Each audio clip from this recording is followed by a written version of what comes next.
إن الحمد لله إن الحمد لله نحمده ونستعينه ونستغفره ونتوب إليه ونعوذ بالله من شرور أنفسنا وسيئات أعمالنا من يهده الله فلا مضل له ومن يضلل فلا هادي له وأشهد أن لا إله إلا الله وحده لا شريك له وأشهد أن محمدا عبده ورسوله وبعد فالسلام عليكم ورحمة الله وبركاته.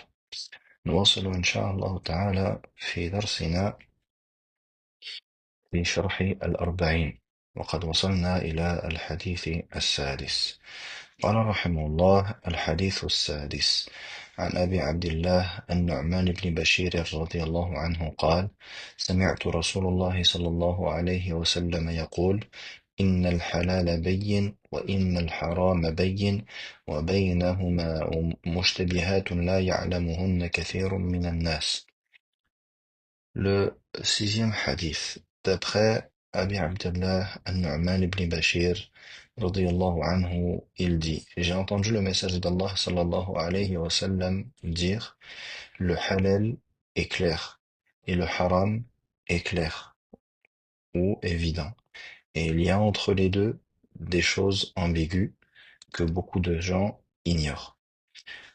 Le cheikh rahimahullah ta'ala, il explique en disant: Inna al-halala al-mahd bayyinun ya'lamuhu ahlul ilm wa inna al-harama al-mahd bayyinun ya'lamuhu ahlul ilm. Le prophète alayhi salatu wassalam, lorsqu'il nous dit le halal ici, c'est-à-dire al-mahd, le halal pur, il est clair. Et le connaissent les gens de science. Les gens de science le connaissent. Et le haram pur est clair et les gens de science le connaissent. وبينهما مشتبهات أي هناك أشياء بين هذا وبين هذا ليست من البين من هذا ولا هذا. Et il y a entre les deux des choses ambiguës, des choses qui sont équivoques. C'est-à-dire qu'il y a entre cela et cela, entre le halal et entre le haram, des choses qui ne sont pas évidentes, qui ne sont pas claires, qui ne sont pas clairement dans le halal et qui ne sont pas clairement dans le haram. لا يعلمهن كثير من الناس حتى كثير من أهل العلم أما الراسخون في العلم فيعرفون قوة الشبه ويلحقونها بما تلحق به في الحل أو الحرمة. Il dit, beaucoup de gens ne le connaissent pas, c'est-à-dire ne connaissent pas le jugement de cette ambiguïté-là, de cette chose qui est équivoque plutôt. Et il dit, et ceci même concernant beaucoup de gens de science. Il dit, mais concernant ceux qui sont ancrés dans la science, yani les grands savants, il dit, alors ils connaissent cela par quwwat al-shabah, par la ressemblance entre les différentes choses. Et ils vont, à partir de cela, donc, attribuer le jugement adapté à, à cette chose-là. Pourquoi? Parce qu'ils vont observer la chose et par les différentes caractéristiques de cette chose-là, qui comporte une partie donc qui ressemble au halal et une partie qui ressemble au haram, ce qui va rendre la chose donc ambiguë et équivoque, eh bien les grands savants, eux, vont avoir la capacité de dire non, en vérité ceci est haram, ou bien non, en vérité ceci est halal, car ils vont arriver à distinguer et à bien déterminer euh, ce à quoi cela véritablement ressemble. قال رحمه الله: هذا فيه انقسام الأمور التي يتعلق حكم بها في التحليل والتحريم ثلاثة أقسام. Il dit, il y a en cela, donc, la catégorisation des jugements, des choses, entre le halal et le haram, en trois catégories. قسم بين الحل يعني واضحا وليس فيه شبه من أمثلة ذلك حل الخبز والتمر وهو أشياء كثيرة ولكن نمثل بما هو أدناه وأوضحه بما هو أدناه وأوضحه والنكاح ولحم بهيمة الأنعام بعد كمال الشروط هذا حلال بين. Il dit donc, on divise les choses concernant leur jugement en trois. Premièrement, des choses qui sont clairement licites, yani dont le caractère licite est clair et qui ne comporte aucune ambiguïté. Parmi les exemples de cela, le fait que le pain soit halal, ou bien les dates. Yani, toutes ces choses-là sont des choses qui sont clairement halal, et ça c'est clair pour tout le monde. Il dit le mariage, il dit la viande des animaux dont on a le droit de manger la viande après que les conditions soient remplies. Ceci relève donc du halal qui est clair. وقسم رحمه الله وقسم بين الحرمة مثل تحريم الخمر وتحريم الميتة وتحريم لحم الخنزير والكلاب وأشباه ذلك. La deuxième catégorie, c'est donc ce qui est clairement interdit, ou ce dont l'interdiction est claire. Elle dit tel que l'interdiction du, du khamr, l'interdiction du vin, l'interdiction des bêtes mortes, l'interdiction de la viande de porc, l'interdiction des chiens, de la viande de chien, etc. وهنا قسم ثالث مشتبه اشتبهت لأن لها وصفا يقربها إلى هذا ووصفا يقربها من الآخر لولا هذا ما كانت من المشتبهات. Et la troisième catégorie, c'est ce qui est ambigu, ce qui est équivoque. C'est-à-dire donc que cette chose-là comporte des caractéristiques qui la rapprochent de cela, c'est-à-dire qui la rapprochent de ce qui est halal. Mais en même temps, elle comporte des caractéristiques également qui la rapprochent de ce qui ressemble au haram. Et si donc il n'y avait pas ces différentes caractéristiques qui la rapprochent de cela ou de cela, alors cela ne ferait pas partie donc de al-mushtabihat, de ce qui est ambigu. هذا من حيث الانقسام في أعيانها. Ça, c'est concernant la division, يعني comment est-ce qu'on divise ces choses-là par rapport à ce qu'elles sont. أما إيش حكم الحلال البين والحرام البين فلم يبينه النبي صلى الله عليه وسلم في هذا. يعني حكم الحلال أنه يعني حكم الحلال أنه يتعاطى على الوجه الشرعي والحرام حكمه بين أنه يجتنب. Ensuite, quel est le jugement de ce qui est halal et de ce qui est haram? Quel est le jugement d'accomplir ce qui est halal, ce qui est haram? Eh bien, ici, le prophète, alayhi salatu wassalam, ne l'a pas éclairci. Il n'a pas dit, celui qui fait le haram est tombé dans le péché, et celui qui fait le halal n'est pas tombé dans le péché. Yani, pourquoi? Parce que ici, c'est quelque chose qui est clair. Mais en vérité, le jugement, c'est quoi? C'est que le halal, c'est quelque chose que l'on peut faire, quelque chose euh, que l'on, plutôt le halal, c'est que ce que l'on fait euh, de la meilleure, yani par ça, comme il dit, al wajhi ash-shar'i, c'est-à-dire dans sa forme religieuse, dans sa forme légiférée. Et le haram, son jugement, c'est qu'il doit être délaissé. Mais en ce qui concerne les ambiguïtés, le prophète sallallahu alayhi wa sallam nous a donné dans ce hadith clairement son jugement. أما المشتبهات فنص على حكمها فقال فمن اتقى الشبهات فقد استبرأ لدينه وعرضه يعني سعى في براءة ونزاهة دينه وعرضه فالبراءة مطلوبة للعرض شرعا فيسعى في براءة عرضه ولو لم يكن مكروها.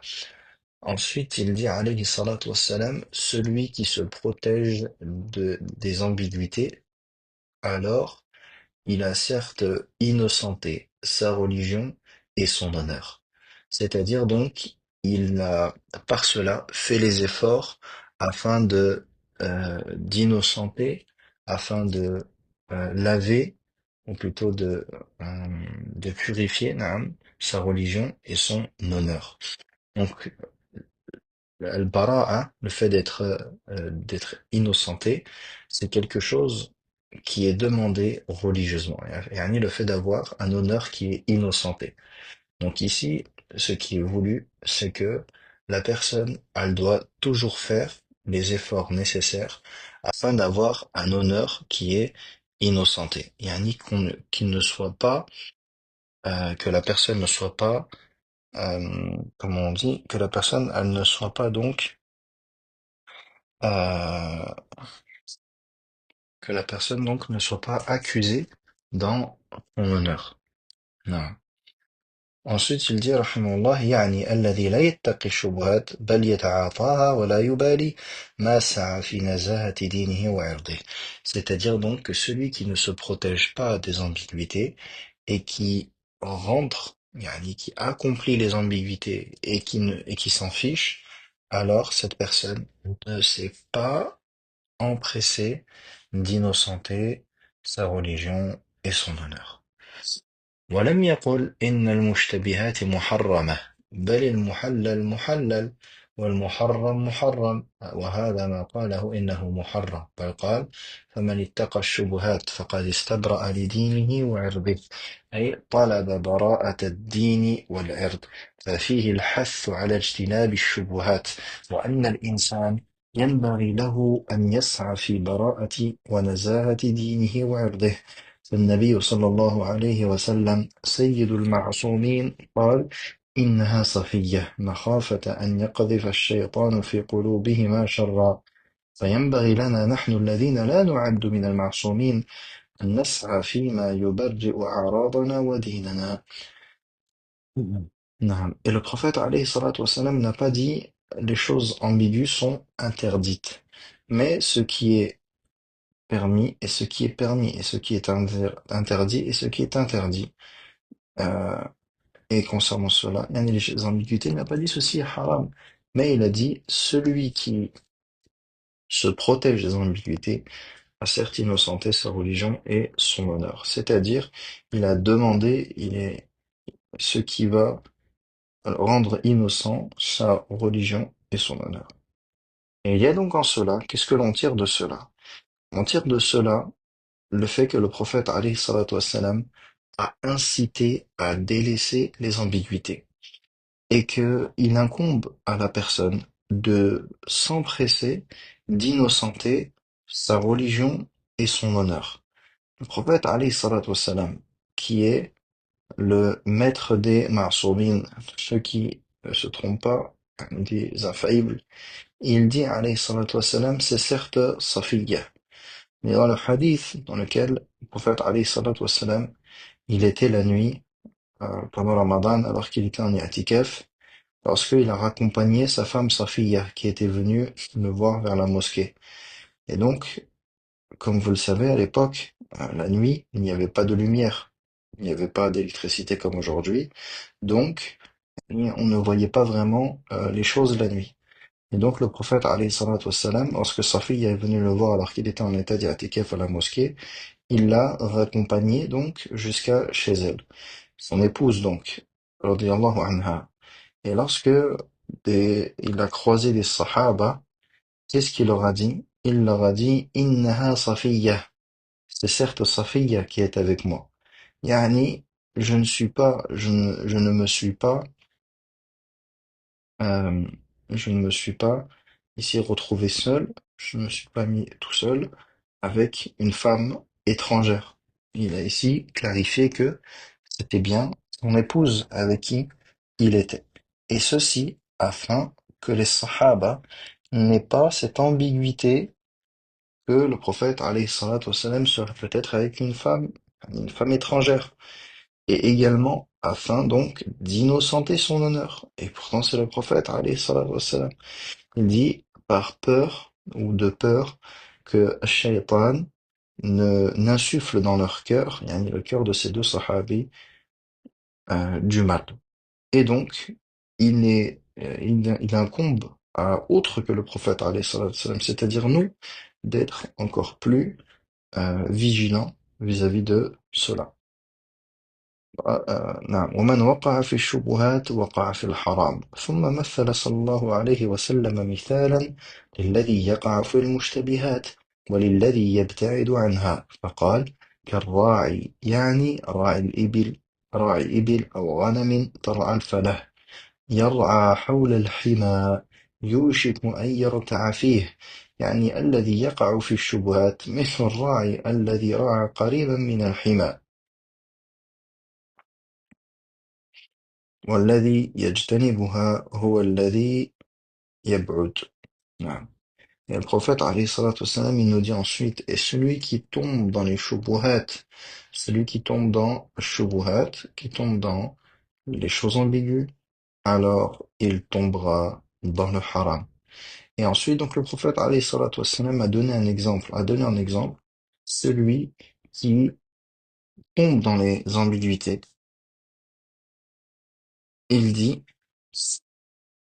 on donne l'exemple de celui qui tombe dans les ambiguïtés et celui qui s'éloigne des ambiguïtés, des choses équivoques. Il dit, Karra'i yar'a hawla al-hima. Il dit, ceci est à l'image de l'éleveur. Ar-ra'i, yani celui qui élève les animaux, celui qui élève des chameaux ou qui élève des ovins, etc. Il dit, qui va donc faire paître autour de Al-Hima. Autour de Al-Hima. Al-Hima, c'est les domaines réservés ou les domaines interdits.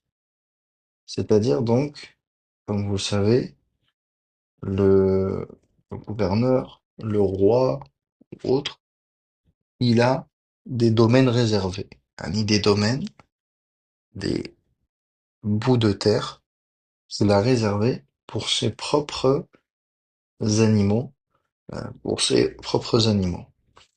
Eh bien ici, celui qui s'approche de ce domaine réservé, il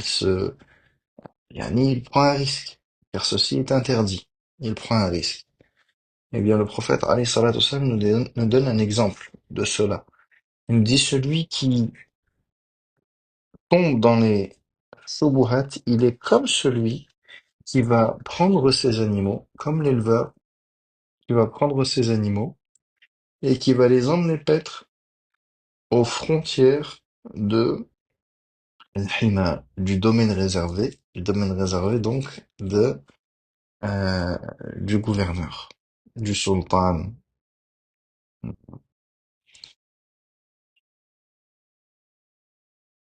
Et celui qui délaisse les shubuhat, c'est celui qui s'en éloigne. نعم.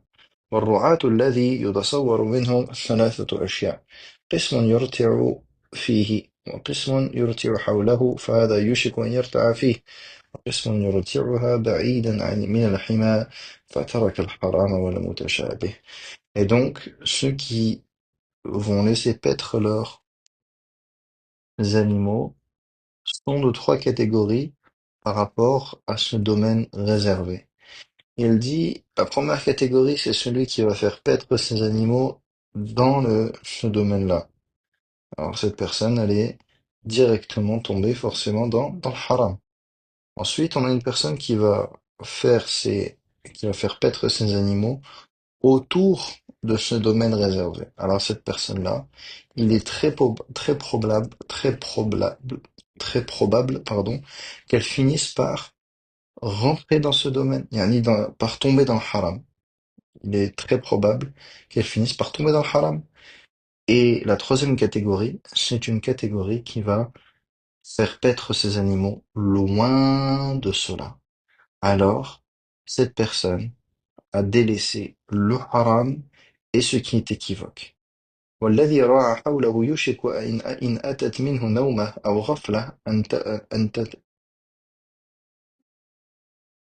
أو توثب، نعم، أو توثب من مواشيه رتعت، بخلاف البعيد فإنه يمكنه عليها. Il dit, celui donc qui va faire paître ses animaux juste autour de Al-Hima, eh bien, on craint pour cette personne-là que si jamais cette personne soit atteinte d'un sommeil léger ou d'une insouciance ou autre que cela, qu'elle tombe dedans. À l'inverse de celui qui est loin. Celui qui est loin, même s'il lui arrive ce genre de choses, il restera loin de l'interdit. وَالنُّفُوسُ أَمَّارَةٌ بِالسُّوءِ et les âmes insufflent, appellent au mal. فَهِيَ تُرِيدُ صَاحِبَهَا عَلَى الْمَعَاصِي. Elles veulent donc les âmes que yani, ceux qui, yani, les propriétaires de ces âmes-là tombent dans les interdits. فَهُوَ وَإِيَّاهَا فِي جِهَادٍ. Donc, ils sont dans un combat, dans un djihad. فإن عجزت على الحرام أرادته على المتشابه. Si donc l'âme n'arrive pas à faire à l'être humain le haram, à lui faire faire du haram, alors elle va l'emmener vers ce qui est ambigu. فإذا عودها على المتشابهات بقيت تطالبه وتجمح إلى المحرمات.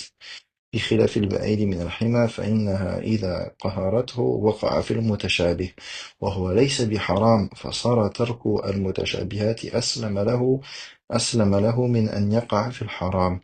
Et donc, si l'âme arrive à habituer l'humain aux choses ambiguës, alors elle ne va cesser, après cela, essayer de l'amener vers l'interdiction.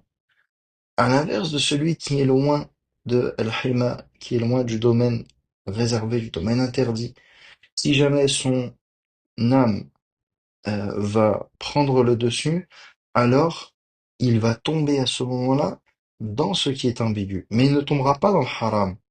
Et c'est pour cela donc qu'il est meilleur de délaisser ce qui est ambigu afin que on ne tombe pas dans le haram. Donc c'est comme si tu laissais de grandes barrières, tu laissais beaucoup d'étapes entre toi et le haram.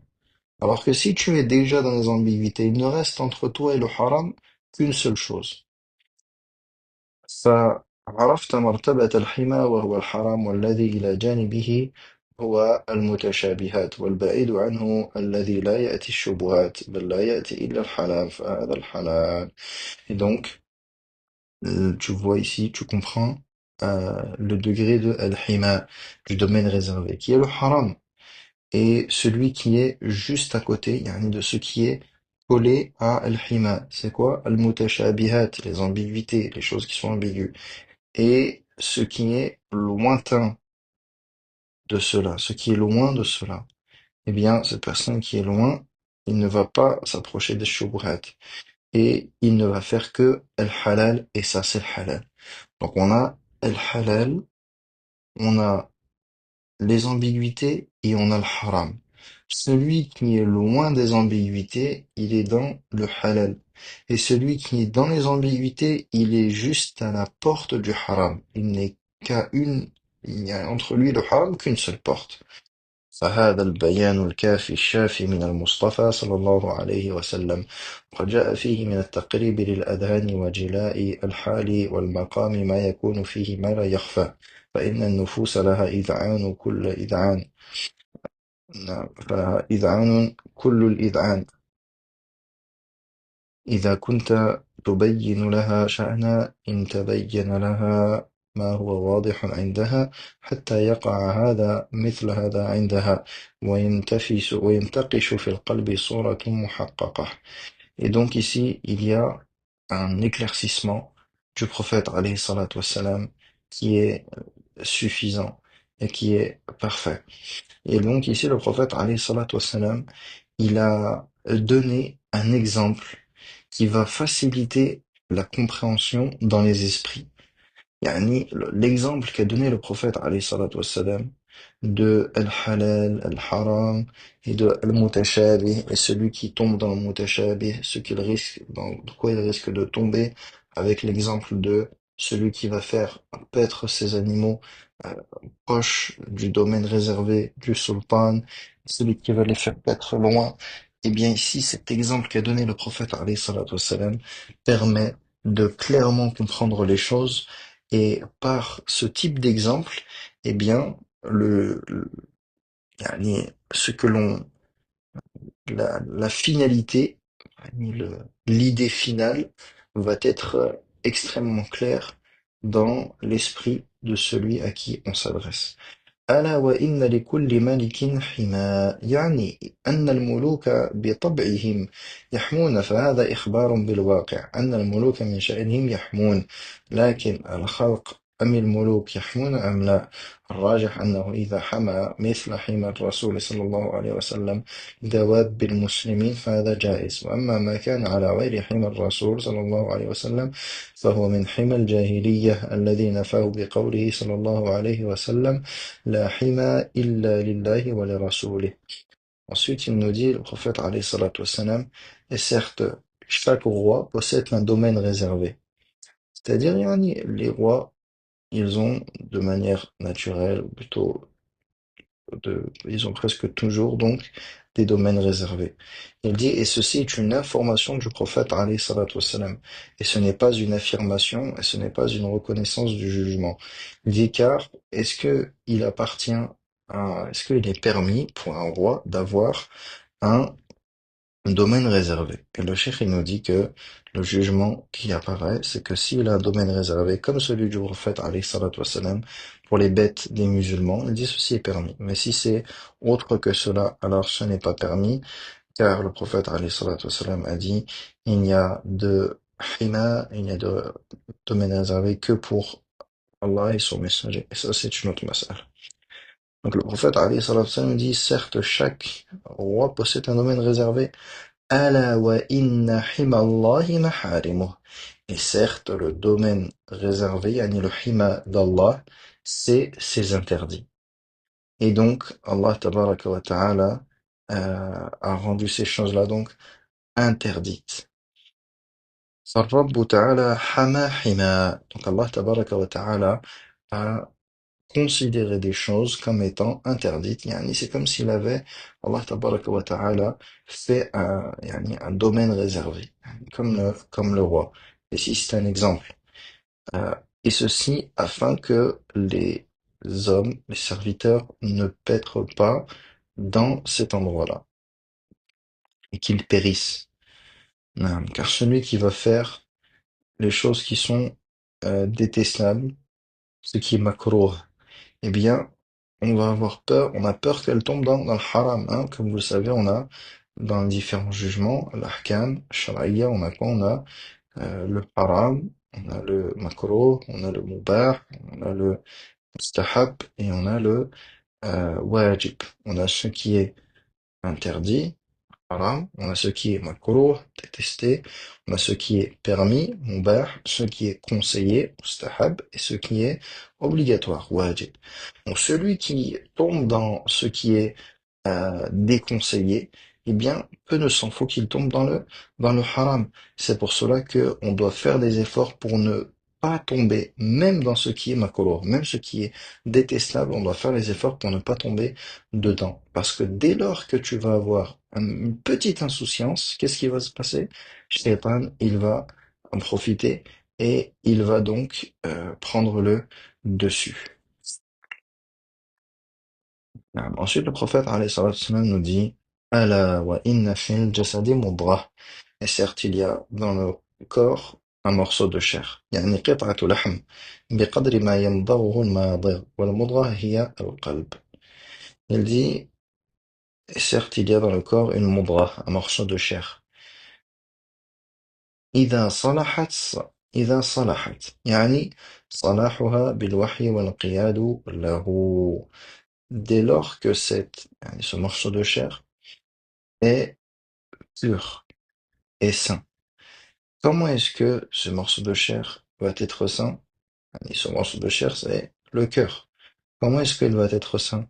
Il va être saint par la révélation et la soumission à la révélation.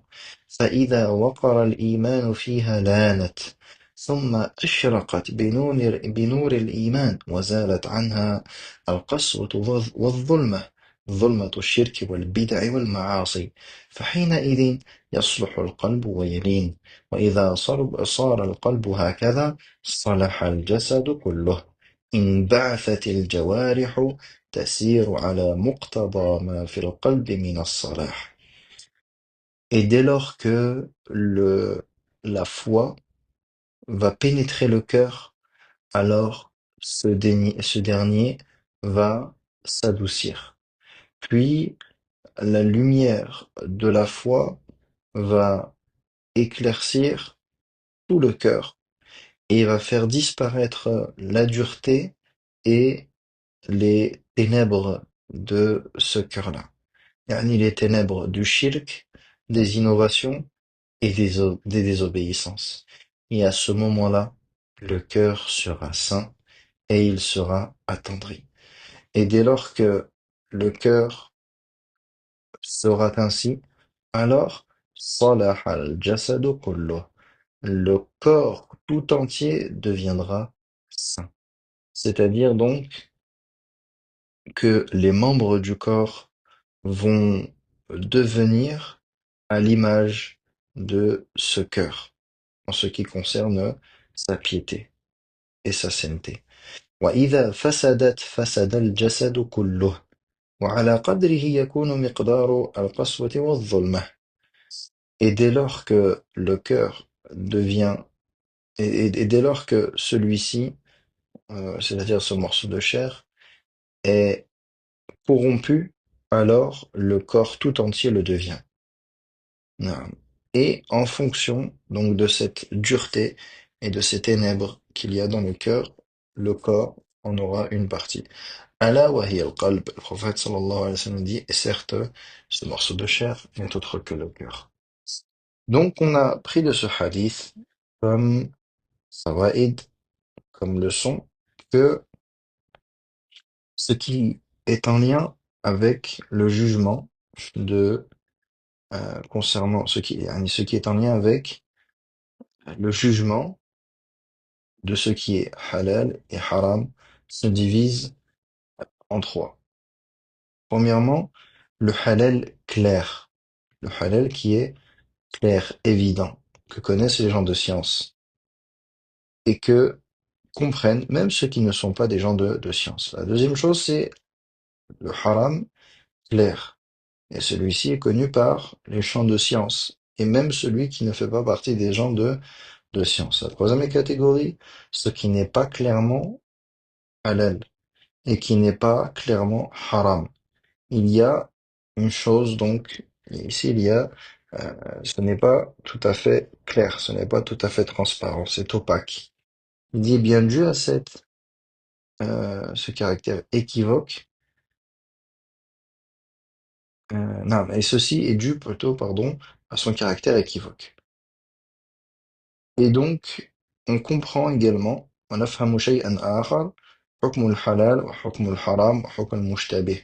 فالرسول صلى الله عليه وسلم ما بين حكم الحلال ولا الحرام لظهوره.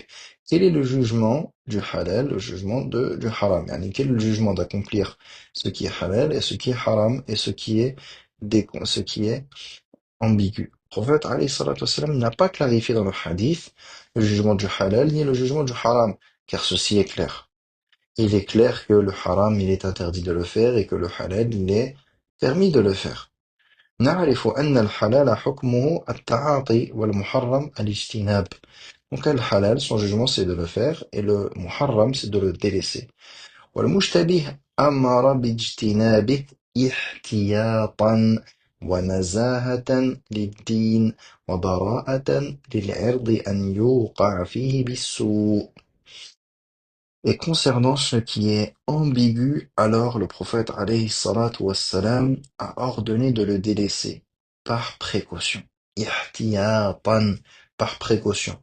Et afin d'innocenter sa religion et son honneur. Euh, non. Ceci n'est donc pas interdit, mais doit être délaissé.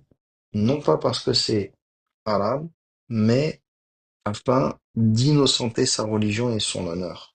Et également, euh, nous avons vu l'exemple de celui qui tombe dans les shubuhat et qui s'en fiche. Qui s'en fiche.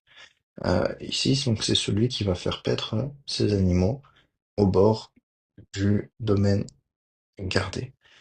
Et donc, nous avons également compris que hudud ash-shay'i minhu, que les limites d'une chose en font partie. Les limites d'une chose en font partie. Donc on ne dit pas je suis à la limite parce qu'en vérité, la limite fait partie de la chose. Et on a également vu l'importance du cœur. Et donc, il nous dit, rahimahullah, فهذه مهمات مهمات أصول وهذا الحديث عظيم الشأن وهو أحد الأحاديث التي يدور الدين عليها. Et donc, ce hadith, il contient des fondements et ce hadith a une très grande importance et il fait partie des hadiths sur lesquels la religion repose. Rawahu al-Bukhari wa Muslim. Et le hadith il est rapporté par al-Bukhari et Muslim. Et donc, il faut faire les efforts pour mettre en pratique les ordres du prophète alayhi salatu wassalam. Et donc, de délaisser ce qui est équivoque. Et de s'éloigner de tout ce qui pourrait malheureusement nous risquer d'être accusés à tort dans notre religion et dans notre honneur. Tout ce qui pourrait amener, tout ce qui pourrait amener à être euh, accusé dans son honneur d'une chose qui est interdite, d'une chose qui est fausse, pardon, eh bien, tu dois délaisser ces choses-là qui pourraient potentiellement yani t'amener à être accusé de choses à tort. Et également par rapport à ta religion. C'est pour cela que certaines fois, le musulman, plutôt de manière générale, le musulman doit essayer de délaisser des choses qui ne sont pas haram, mais afin de ne pas tomber dans le haram. Et également, on a vu ça dans l'explication du hadith. Yani, le musulman, il doit faire les efforts pour ne pas être dans les choses qui sont déconseillées, qui sont détestables. Car lorsque tu accomplis ce qui est détestable, tu as de grandes chances derrière de tomber dans ce qui est interdit. Car ce qui est détestable, ce qui est après, c'est quoi l'interdiction? Et on a vu donc on a le halal qui est clair. Lorsque tu te trouves dans le cercle du halal, alors tu es en sécurité. Ensuite, tu as le cercle de ce qui est ambigu et qui est équivoque. Et ensuite, tu as le cercle de l'interdit. Donc, dès lors que tu es dans le cercle de ce qui est permis, qui est clairement halal, alors, alhamdulillah, tu es loin du haram. Mais dès lors que tu vas dans le cercle de ce qui est équivoque, alors à ce moment-là, dès lors que tu es dans le cercle de ce qui est ambigu et équivoque, qu'est-ce qui se passe? Tu te retrouves à la porte du haram. Tu te retrouves à la porte du haram. Et donc, si tu restes dans ce cercle de l'ambiguïté, qu'est-ce qui va se passer? Tu vas finir par tomber dans le haram. Donc, le prophète, alayhi salatu wassalam, nous a enseigné ici de prendre des précautions. En ce qui concerne les péchés, il faut prendre des précautions. En ce qui concerne les interdits, il faut prendre des précautions. Et il faut s'en éloigner. C'est pour cela que Allah tabaraka wa ta'ala a interdit certaines choses parce que elles mènent au haram. Et il faut délaisser ce qui amène au haram avant même de délaisser le haram. Comme Allah tabaraka wa ta'ala nous dit, وَلَا تَقْرَبُوا الزِّنَا. Ne vous approchez pas de zina. Allah tabaraka wa ta'ala ne s'est pas suffi de nous dire ne faites pas zina, la fornication. Ne vous approchez pas de la fornication. C'est pour cela qu'il faut délaisser tout ce qui amène à la fornication. Et c'est pour cela que Allah tabaraka wa ta'ala a rendu interdit la mixité, par exemple. Car la mixité est un moyen qui mène au haram, qui mène à la fornication. Donc, Allah tabaraka wa ta'ala l'interdit. وَقُلْ لِلْمُؤْمِنِينَ يَغُضُّوا مِنْ أَبْصَارِهِمْ. Et dit aux croyants de baisser de leur regard. Pourquoi est-ce que Allah tabaraka wa ta'ala nous a ordonné de baisser de notre regard? Il nous a ordonné de baisser de notre regard car le fait de regarder avec insistance une femme et vice-versa, une femme qui regarde un homme, eh bien cela va amener à quoi? À attiser la flamme de la tentation et de l'envie. Et après cela, étape par étape, Shaitan ne va avoir cesse de pousser l'être humain jusqu'à ce qu'il tombe dans l'interdit, al-fahisha, la fornication, qu'Allah nous en préserve. Et donc cela est un hadith que l'on doit mettre en pratique dans notre vie au quotidien et qui fait partie des hadiths fondamentaux de notre religion.